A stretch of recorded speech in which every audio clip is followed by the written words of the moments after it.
দশম রাজ্যভিত্তিক লামফড়া ওয়াথব উৎসব 2026-এ যে গর্জি মেলার মাঠ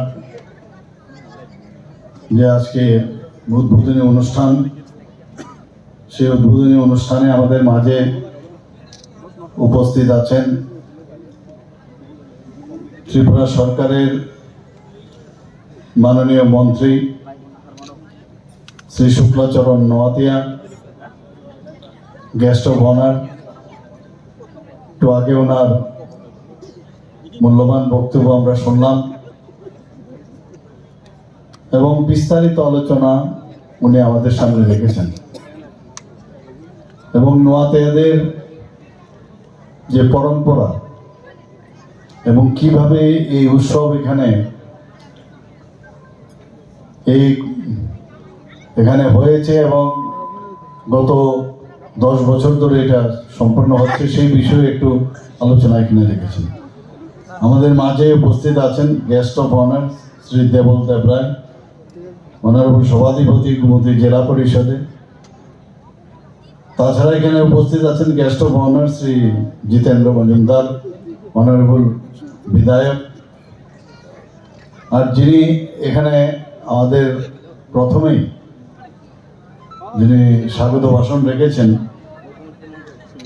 আমাদের সবার অত্যন্ত প্রিয় ভাজন এবং পবিত্র বিধানসভার মাননীয় বিধায়ক, এবং ইনার এলাকার মধ্যেই কিন্তু আজকের এই প্রোগ্রামটা করছেন। এবং এই আজকের যে প্রোগ্রামের যিনি চেয়ারম্যান অর্গানাইজিং কমিটি, মাননীয় বিধায়ক শ্রী অভিষেক দেবরায় মহোদয়। আমাদের মাঝে উপস্থিত আছেন guest of honour Shri Padmalochan Tripura, honourable MDC TTADC. এখানে উপস্থিত আছেন Shri Rinku Lathar, DM and collector. Rishikesh Desai, additional SP. Shri Kanaram Reang, secretary Sangram Motha. Shri পদ্মলোচন মোরাসিং তুইপাং বদল, এবং যার সভাপতিত্বে আজকের এই অনুষ্ঠান প্রেসিডেন্ট শ্রী উদয় সিং নতিয়া, চৌধুরী নতিয়া হুদার, শ্রীমতী শিল্পী দাস, চেয়ারপারসন মাতাবাড়ি আরডি ব্লকে, এবং অন্যান্য যারা বিভিন্ন লাইন ডিপার্টমেন্টের যারা অফিসার বৃন্দরা উপস্থিত আছেন, বিশেষ করে যারা বিভিন্ন কমিউনিটির যারা লিডার এবং নোয়াতিয়া কমিটির যারা লিডাররা এখানে উপস্থিত আছেন, সমাজপতিরা উপস্থিত আছেন, এবং আমার প্রিয় ভাই ও বোনেরা, মায়েরা, ভাইয়েরা, এবং আমার মিডিয়া বন্ধুরা, সবাইকে আমি আন্তরিক শুভেচ্ছা জানাচ্ছি। আজকের এই সুন্দর দিনে, এরকম একটা সুন্দর দিনে আপনারা যা শুনলাম যে প্রায় 3.5 থেকে 4,000 লোক একসাথে আজকে গর্জি বাজার থেকে আপনারা এখানে প্রসেশন করে আপনারা এসছেন। আজকে কিন্তু এর থেকে একটা নতুন একটা জিনিস কিন্তু আমি বুঝার বা আগামী দিন কি হতে যাচ্ছে ত্রিপুরার, তার একটা ঝলক আমি কিন্তু এখানে দেখতে পাচ্ছি। এই দশম রাজ্য ভিত্তিক লামফড়া ওয়াথব উৎসবকে সামনে রেখে যেভাবে জাতি জনজাতি মিলে, বিশেষ করে আমি অভিষেক বাবুকে আমি ধন্যবাদ দেব। উনি যেভাবে স্বতঃপ্রণোদিত হয়ে এই উৎসবকে যাতে আরো বলিষ্ঠভাবে সেটাকে সমাপন করা যায় বা সেটাকে শুরু করা যায়, শুরু এবং সমাপন, যে 2 লাখ টাকার বাজেট ছিল, 1.5 থেকে 2 লাখ, সেখান থেকে বাড়িয়ে প্রায় 8 থেকে 9 লাখ করে সেটাকে সুন্দরভাবে করা যায়। এর জন্য ওনার যে উদ্যোগ, তার জন্য আমি ধন্যবাদ দেব। এবং একটা জিনিস, এর মধ্যেই কিন্তু আমাদের বেঁচে থাকতে হবে। আমাদেরকে নিয়ে অনেকে নানাভাবে চেষ্টা করে, কিভাবে তুমি আমি আপনারা তোমরা এই ধরনের যে একটা বিষয়, আমরা সবাই এটাই ইম্পর্টেন্ট। এবং এই যে আমরা যে এই বিষয়টা কিন্তু আজকের এই যে প্রসেশনটা হলো এবং এখানেও 4টের থেকে এখন অবধি আপনারা বসে আছেন, এর মধ্যে শক্তি আলাদা। এর মধ্যে যে শক্তি এবং ইউনিটি ইন ডাইভার্সিটি, তার থেকে বড় শক্তি আর কিচ্ছু হয় না। যে আমার কোনো সমস্যা হলে আমি আনন্দেও যেমন থাকবো, এবং যখন সমস্যা হবে সমস্যাতে আমি থাকবো, এবং এটাই বলে ইউনিটি। এখানে আজকে যদিও এটা নোয়াদিয়াদের একটা নোয়াদিয়া সম্প্রদায়ের ওদের প্রোগ্রাম, কিন্তু আমি এটা একটা আলাদাভাবে আমি দেখলাম, যেভাবে অন্যান্য সম্প্রদায়ের সবাই এসে একসাথে হাত মিলিয়েছে। সত্যি এর জন্য আমাদের একটা গর্বের বিষয়। আজকে আমি সমস্ত ত্রিপুরাবাসীকে আমি বলবো, এই ধরনের আমাদের মেলবন্ধন যেন সময় থাকে,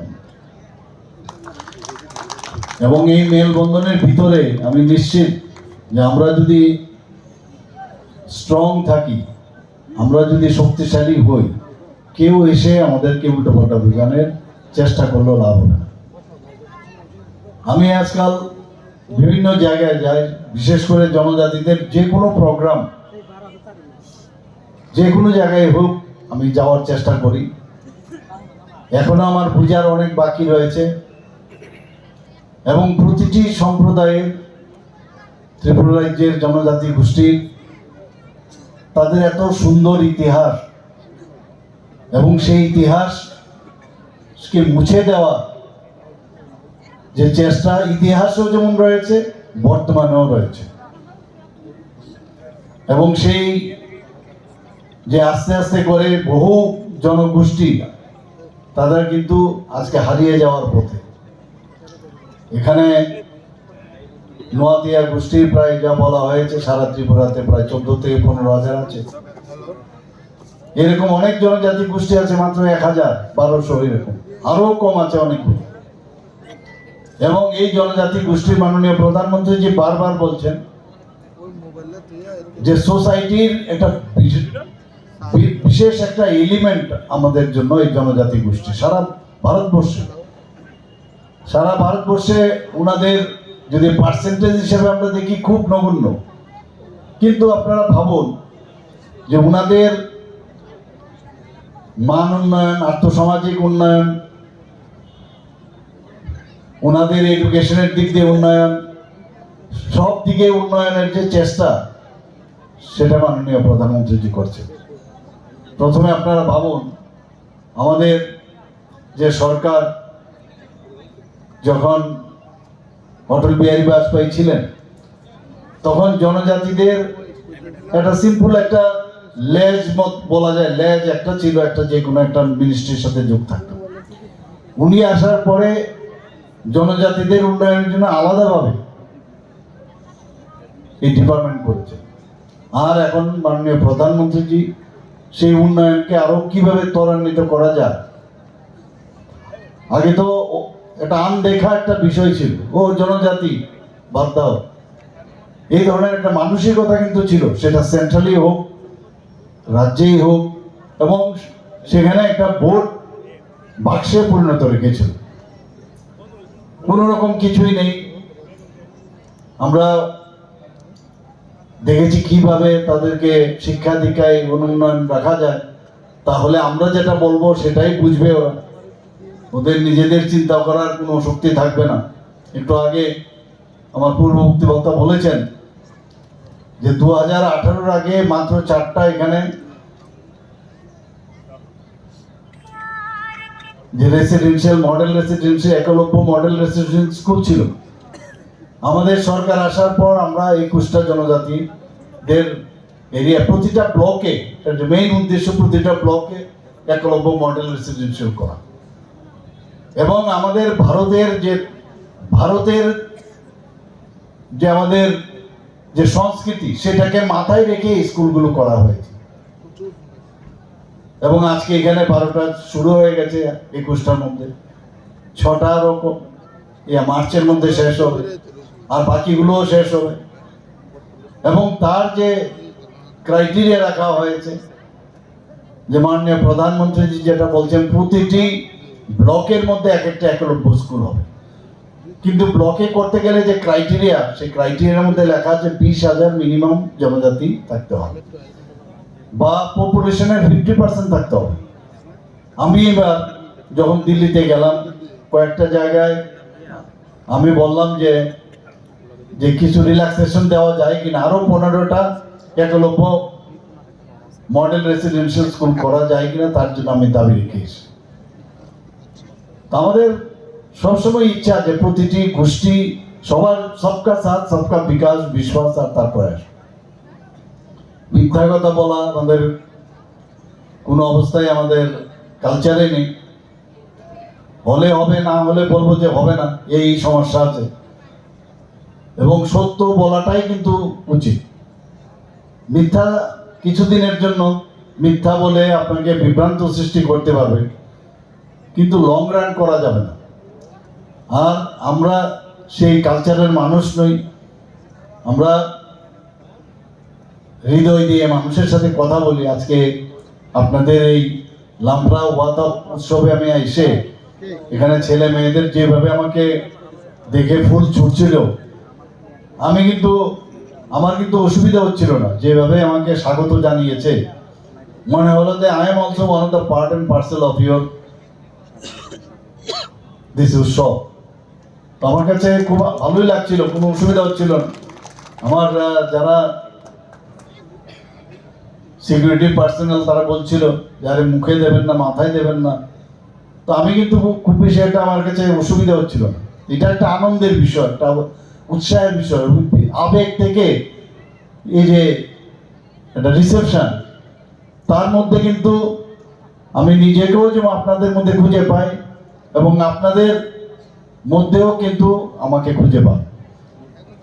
এবং আমি মুখ্যমন্ত্রী হয়েছি ঠিকই, কিন্তু I am also one of the representative of yours. I am the ambassador of all Tripuri. এখানে অনেক সময় বলেন আমি ত্রিপুরি, আমি নোয়াতুয়া, আমি দেববর্মা, আমি গারো। আর আমি এখন নতুন আরেকটা শব্দ লাগাচ্ছি, আমি বলছি আমি নিজে ত্রিপুরি। ত্রিপুরাতে বাস করি, বাইরে গেলে আমি গল্পটা কি, পরে বাঙালি, পরে মণিপুরি। আমি বাইরে যেহেতু ত্রিপুরার থেকে বিলং করি, আমি ত্রিপুরি, তারপরে আসবে বাঙালি। হিন্দুস্তানের বাইরে যদি আপনি যান, তাহলে আপনি কি বলবেন? ও আমি হিন্দুস্তানি বলে কিনা। তো হিন্দুস্তানি, সেখানে গুজরাটিও থাকতে পারে, সেখানে আসামের থেকেও থাকতে পারে, বেঙ্গল থেকেও থাকতে পারে। তো এই যে চিন্তা ভাবনা, ভাবধারা, সেটা যতক্ষণ ধরে আমাদের মধ্যে না আসবে, আমাদের ফ্যামিলির মধ্যেও বিভিন্ন নামে, আমরা যখন 6 ভাই বা 7 ভাই যদি আমরা থাকি, বোন 3 জন বা 4 জন থাকবে, এক একজনের এক এক নাম থাকে কিনা।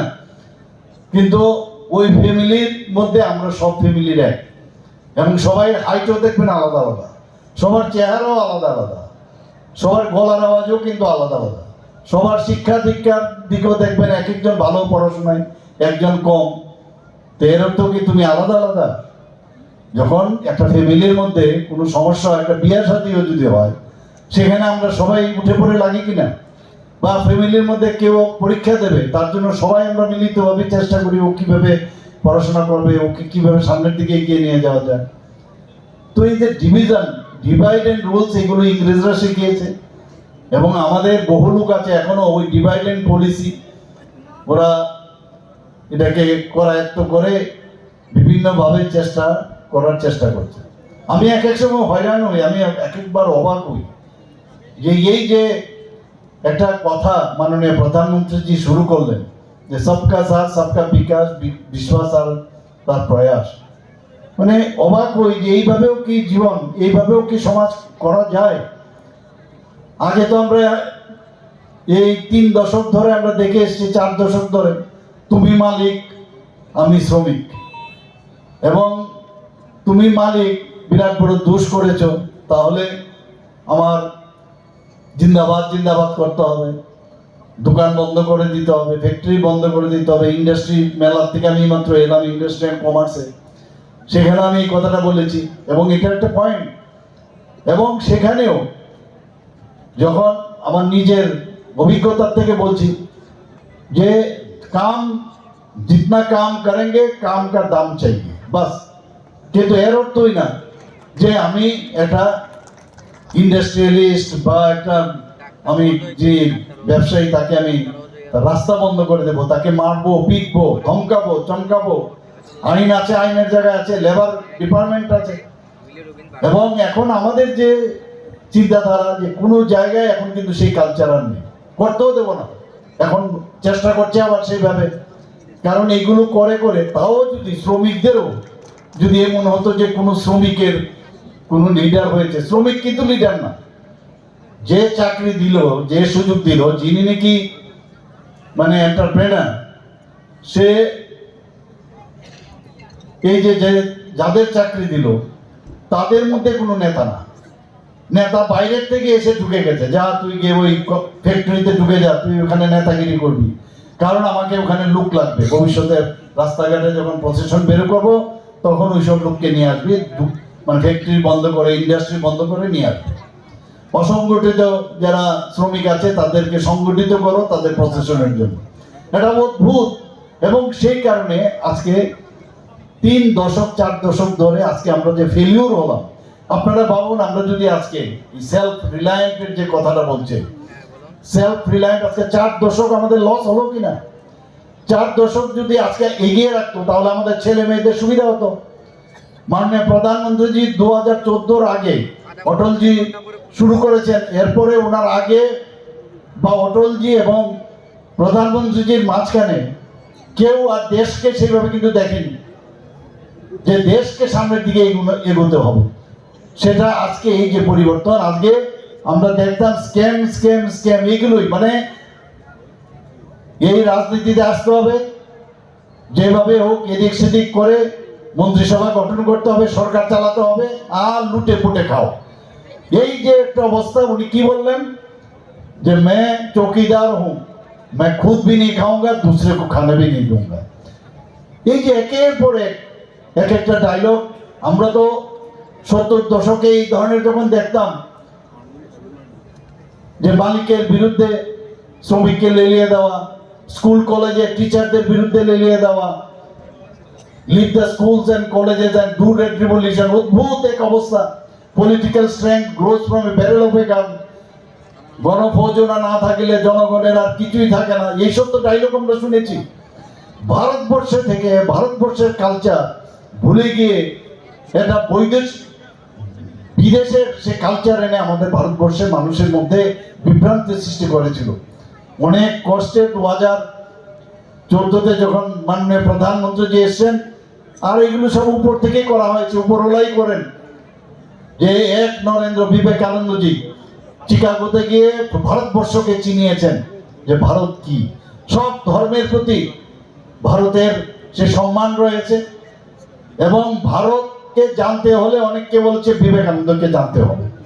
আর আরেক নরেন্দ্র মোদী আবার নতুন ভাবে ভারতকে চেনাচ্ছে সমস্ত পৃথিবীকে। আমরা এখন খুব অত্যন্ত আনন্দের বিষয় যে এরকম একটা যোগ আমরা পেয়েছি। আমার মনে আছে যে আমার সময়ে ছিল, আমার পূর্বের যিনি মুখ্যমন্ত্রী ছিলেন আমাদের সরকার আসার, ওনার সময়েও উনি উপমুখ্যমন্ত্রী ছিলেন, অর্থমন্ত্রী ছিলেন। উনি আমরাও শুনতাম যে স্বর্ণযুগ চলছে, স্বর্ণযুগ চলছে।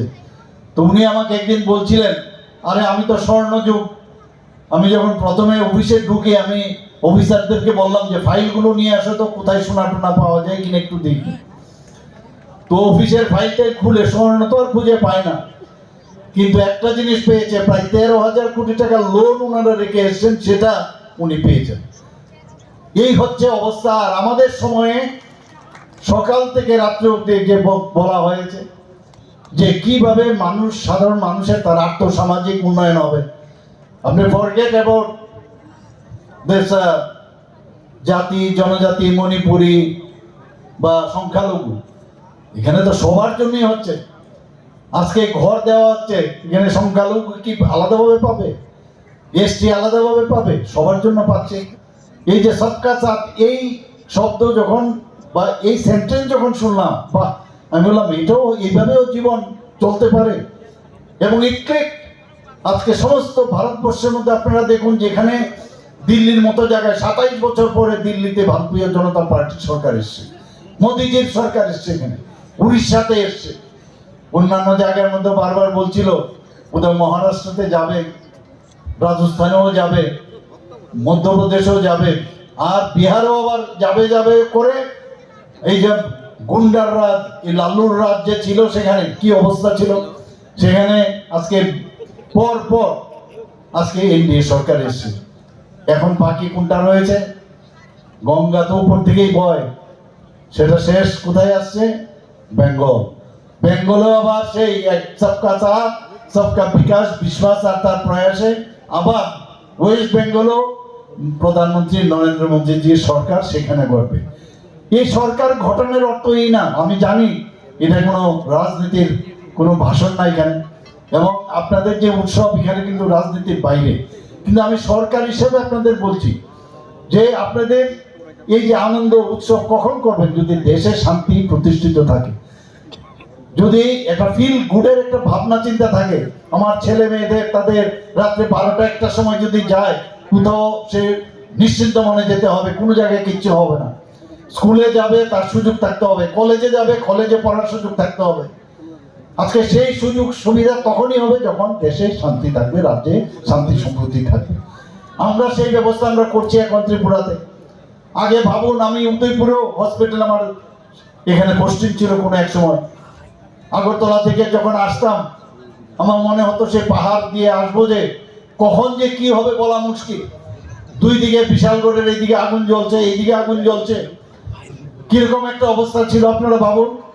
কোথা থেকে আপনি সুস্থভাবে চিন্তা করে আপনি কিভাবে ডেভেলপমেন্ট করবেন? এই দিনগুলো 80 দাঙ্গার কথা ভুলে গেলে চলবে না।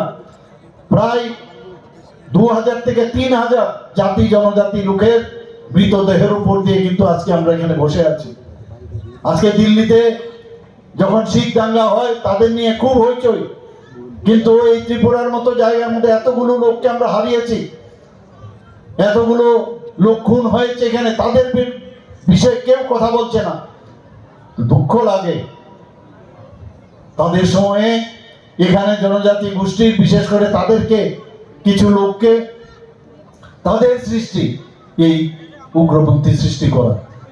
এখানে আসবো কখন, কাকে ধরে নিয়ে যাবে, কাকে খুন করে নেবে, এবং তাদের সৃষ্টিকে এই যে ট্রেনের লাইনের বাইরে তাদের পরিচালিত করেছে। আমাদের সরকার আসার পর আজকে নর্থ ইস্টার্ন জোনে প্রায় 12টার থেকে 11টার মতো, 11টার থেকে 12টার মতো মৌ আমরা করেছি, অ্যাকর্ড করেছি মাননীয় প্রধানমন্ত্রীজির নেতৃত্বে, আমাদের যশস্বী গৃহমন্ত্রীজির নেতৃত্বে। আজকে নর্থ ইস্টার্ন জোনে শান্তি প্রতিষ্ঠিত হয়েছে। আগে আমরা যখন গুয়াহাটি যেতাম এক এক সময় ভয় লাগতো, গুয়াহাটি রেলওয়ে স্টেশনে না বোম ব্লাস্টিং হয়, আপনারা সবাই জানেন। নিরীহ মানুষ তাদের প্রাণ চলে গেছে। ত্রিপুরাতে আমরা আজকে আগরতলা থেকে যদি উদয়পুর যেতাম 12 ঘন্টা 14 ঘন্টা 18 ঘন্টা লাগতো, এসকর্ট ছাড়া যেতে পারতাম না। এখানেও সেম। 7 রুমের অবস্থা তো চিন্তাই করতে পারবেন না আপনারা, কি একটা অবস্থা ছিল। আজকে এখানে বাজে প্রায় 10টা, এতক্ষণে বাড়ি চলে যেতেন আপনারা। কোথা থেকে এই প্রোগ্রাম করবেন?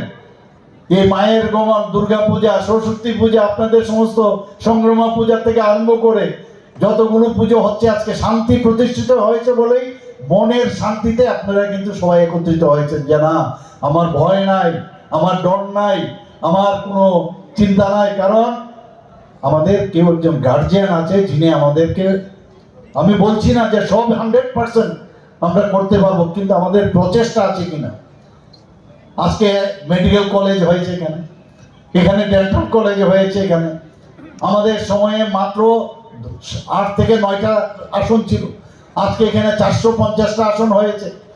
বিডিএস এর মাত্র একটা আসন ছিল, 63টা আসন হয়েছে। বিএসসি নার্সিং এর একটা আসন ছিল।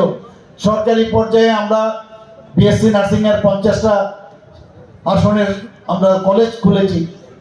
এখানে জিএনএম, এএনএম এবং pharmacy college, national law university, আমাদের ন্যাশনাল ফরেন্সিক ইউনিভার্সিটি, এখানে ন্যাশনাল সংস্কৃত ইউনিভার্সিটি, এখানে agriculture university, fishery university, veterinary college.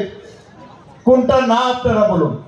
আপনাদের এখানের মধ্যে আমি হোমিওপ্যাথিক কলেজ একটা শুরু করছি। আমি আগরতলার মধ্যে যে স্টেট হোমিওপ্যাথিক হসপিটাল আছে, 75 কোটি টাকা তার জন্য স্যাংশন দেওয়া হয়েছে দিল্লির থেকে। আমি যখন বললাম আপনাদের তেপানিয়াতে আয়ুর্বেদিক কলেজ, মেডিকেল কলেজ হবে আয়ুর্বেদিক, তার জন্য 75 কোটি টাকা দিয়েছেন হেলথ মিনিস্টার মহোদয়, ইউনিয়ন হেলথ মিনিস্টার।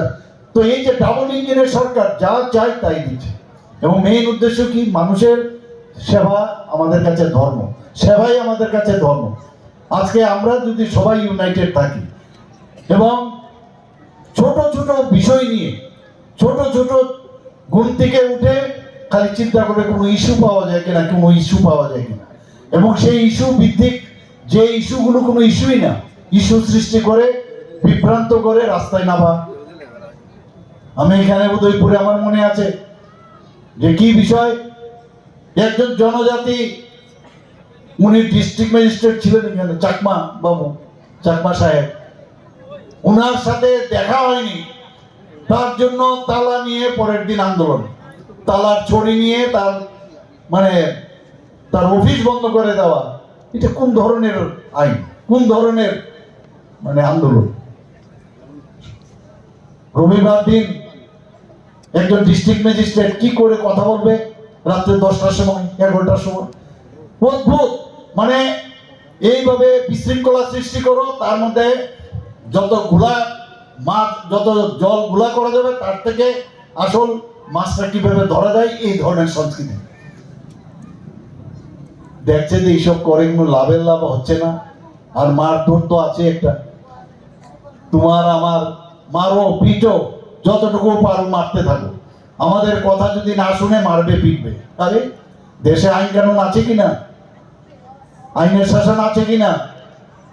এসব আইনের শাসন যেহেতু রয়েছে, আমরা আইনের মাধ্যমে যেখানে বিশৃঙ্খলতা উশৃঙ্খলতা, সেখানেই শান্তির জন্য মাঝে মাঝে শক্তিও আমরা প্রয়োগ করব, এবং সেটা যতদিন অন্ততপক্ষে আমি মুখ্যমন্ত্রী পদে আছি আমি সেটা করে যাব।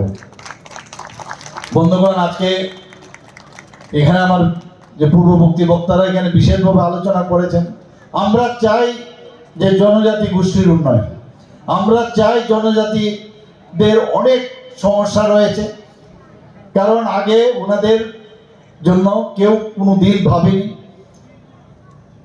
এবং আমরা তাদের উন্নয়নে আমরা প্রতিজ্ঞাবদ্ধ। আমি কারণ কি, দিল্লিতে যখন আমাদের লিডারদের সাথে আমি কথা বলি, দেখি বলে अरे यार जब तक ये सिविल ट्राइब और ट्राइब्स लोगों का अगर उन्नयन नहीं होगा कभी भी कुछ नहीं होगा। আজকে বিশ্বকর্মা যোজনা আপনারা ভাবুন, যাদের কথা কেউ কোনোদিন ভাবেনি, 13,000 কোটি টাকা, এই যে 18টা গ্রুপের, এই যে বারবার যারা এই যে কাঠমিস্ত্রি, আজকেও আমি দেখেছি মেলাতে বিশ্বকর্মা যোজনায় আমাদের ছেলে মেয়েরা কত সুন্দরভাবে ওরা ডেভেলপ করে গেছে, আমি দেখে অবাক হয়ে গেলাম।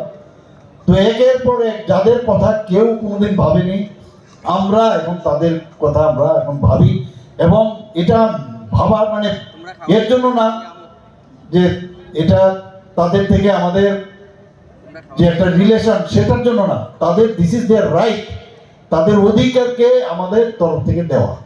আমরা আগামী দিন সেইভাবে আমরা করব, এবং আবার এই উৎসব উপলক্ষে আমি এখানে মঞ্চে যারা উপস্থিত আছেন, মঞ্চের নিচে বা সাইডে যারা উপস্থিত আছেন, তাদেরকে আমি আন্তরিক শুভেচ্ছা ও অভিনন্দন জানিয়ে, আমরা সবাই বাঁচতে চাই, আমাদের ঐতিহ্যকে যেন আমরা না ভুলি, আমাদের ঐতিহ্যকে কেউ যেন নষ্ট না করতে পারে। নানাভাবে সে শিক্ষা দীক্ষার নামে নানাভাবে অনেকে চেষ্টা করবে, অনেকে স্ক্রিপ্ট নিয়ে প্রবলেম করবে, অনেকে ভাষা নিয়ে, আমরা ককবরক ভাষার প্রতি আমরা সবচেয়ে বেশি, আমাদের সরকার আসার পর ককবরক ভাষাকে উন্নয়নের আমরা চেষ্টা করছি। বিদ্বান ব্যক্তিদের আমরা তাদেরকে আমরা সেই সব জায়গায় আমরা বসিয়েছি, কাজেই এই দিকে আপনারা নজর রাখবেন। বাকি আমাদের সরকার দেখবে, আমাদের বিভিন্ন জায়গায় আজকাল আমরা দেখছি যে এটাকে নিয়ে সুশুরি দেওয়ার চেষ্টা করছে, কিন্তু কাজের কাজ কিচ্ছু হবে না। আমরা যা স্ট্যান্ড বাই, যে আমরা বলেছি সেটাই আমরা করব, তার বাইরে আমরা কিছু করব না। এবং মাননীয় প্রধানমন্ত্রীজি যে কথাটা বলেছেন যে নতুন ইন্ডিয়া, নিউ ইন্ডিয়া, আমরাও বলছি নিউ ত্রিপুরা আমরা আগামী দিন করব, একসাথে আমরা থাকবো। আপনারা দেখেছেন গত এই 26 তারিখও আমাদের সরকার আসার পর 2019 থেকে 2024 পর্যন্ত 7 জনজাতি গোষ্ঠীর যারা লিজেন্ড ব্যক্তি তাদেরকে পদ্মশ্রী দিয়েছে। এই গত 26 তারিখ আরেকজন নরেশবাবু, ওনাকেও ওনার যে এই ককবর্গ ভাষায় হোক বিভিন্ন ভাষায় পারদর্শিতার জন্য ওনাকেও আবার পদ্মশ্রী দেওয়া হয়েছে। আমাদের এই মহারাজা ফ্যামিলিদেরই একজন, যা আমরা কোনোদিন ভাবতে পারিনি। আমাদের যার কথা আমি একটু আগে বললাম, যিনি আমাদের অর্থমন্ত্রী ছিলেন, উপমুখ্যমন্ত্রী ছিলেন, আজকে ওনাকে তেলেঙ্গানার মতো জায়গার মধ্যে ওনাকে গভর্নর করা হয়েছে এত বড় একটা রাজ্যে ত্রিপুরার থেকে, যেটা আগে কোনোদিন সম্ভব হয়নি। জনজাতি গোষ্ঠীর এক মহিলাকে ভারতের রাষ্ট্রপতি দ্রৌপদী মুর্মুজি ওনাকে পর্যন্ত মাননীয় প্রধানমন্ত্রী সেখানে সুযোগ দিয়েছেন। আমরা জানি জনজাতিদের জন্য কি করা উচিত। আমাদের কিছুদিন আগে এখানে সমাজপতিরা অনেকে আছেন, ওনাদেরকে 2000, আমাদের সরকার আসার পর ওনাদেরকে 2000 টাকা করে সমাজপতিদেরকে একটা সাম্মানিক দেওয়া হতো। এটা ভাতা না, কিন্তু আমি এসে বললাম যে এদের 2000 টাকা কেন দেওয়া হবে। ক্যাবিনেটের ডিসিশন নিয়ে ওনাদেরকে 5000 টাকা করলাম। শুধু তাই নয়, 5000 টাকা শুধু করিনি, ওনাদের যে 2000 টাকার একটা ক্যাপিং ছিল। কেউ সামাজিক যদি সমাজের কাজ করে তো তারা অনেক সময় সার্কুলার ওয়েতে চলে, কেউ হয়তোবা সেখানে চাকরিতে থাকে, কেউ হয়তোবা পেনশনার, তাদেরকে দেওয়া হতো না। আমি বললাম উঠিয়ে দাও, এগুলো উঠিয়ে দাও। তাতে করে আমি দেখলাম প্রায় 13-14 জন পাবে। আমি বললাম যে 19টি জনজাতি গোষ্ঠী, তাহলে সবাই কেন পাবে না? ক্যাবিনেটের মিনিস্টার এখানে আছেন, উনি জানেন। আমি বললাম যে 19টি জনজাতি গোষ্ঠী বলে যে না, ওদের সমাজপতি সিস্টেম নেই। আমি বললাম কেউ তো প্রধান হবে, কেউ চৌধুরী হবে, তাদের হেডকে আমরা দেব। এই 19টি জনজাতি গোষ্ঠীকে তো দেবই। আরও ত্রিপুরাতে আপনারা শুনে অবাক, মানে খুশি হবেন যে প্রায় 40+ জনজাতি গোষ্ঠী আমাদের ত্রিপুরাতে রয়েছে, মেবি মোর। আমি চিফ সেক্রেটারিকে বললাম সমস্ত ডিস্ট্রিক্ট ম্যাজিস্ট্রেটকে বলুন তাদের খুঁজে বের করতে, এবং ওনাদের যে লিডার তাদেরকে 5000 টাকা করে দিতে হবে। আমাদের কিছুদিন আগে ক্যাবিনেটে আমরা ডিসিশন নিলাম যে সমস্ত সাব ডিভিশনে এবং ডিস্ট্রিক্টে আমাদের যে সেন্ট্রালের যে স্কিমগুলো আছে, আমরা যে স্টেটের যে স্কিমগুলো আছে, সেইগুলো টিসিএস মর্যাদাপূর্ণ যে অফিসার তাদেরকে শুধু তাদের যে স্কিমগুলো দেখার জন্য রাখা হবে, সেটাও আমরা ক্যাবিনেট আমরা ডিসিশন নিচ্ছি। আমার মনে আছে আমার সাথে অ্যাক্টিভিস্ট করতো এই দেবভক্তি জমাতিয়া, সে ন্যাশনালি অনেক গোল্ড মেডেল পেয়েছে। আমার সেই স্টেডিয়ামে, বাদারঘাট স্টেডিয়ামে, যেহেতু শি ওয়াজ অ্যান অ্যাথলিট, আমি নিজেও অ্যাথলিট ছিলাম, ওনাকে এখন নেই, এই পৃথিবীতে মারা গেছেন, ওনাকে সম্মান দেওয়ার জন্য ওর নামে এই যে ট্র্যাক বানানো হয়েছে, সিনথেটিক যে দৌড়ের যে ট্র্যাক 400 মিটার, ওনার নামে আমরা করেছি। আমরা জানি কাকে কি সম্মান দিতে হবে। আবার এখানে উপস্থিত থাকার জন্য সবাইকে আমি আবার অভিনন্দন জানিয়ে, দুদিন আপনারা নিশ্চয়ই আনন্দ উপভোগ করবেন। আমি শুনলাম আগামীকাল এখানে আরো বেশি কালচারাল ইভেন্টস রয়ে গেছে। সবাইকে আবার আমি আমার ব্যক্তিগত তরফ থেকে, সরকারের তরফ থেকে হার্দিক অভিনন্দন, শুভেচ্ছা জানিয়ে আমার কথা বলা শেষ করছি। সবাইকে নমস্কার, হামবাই।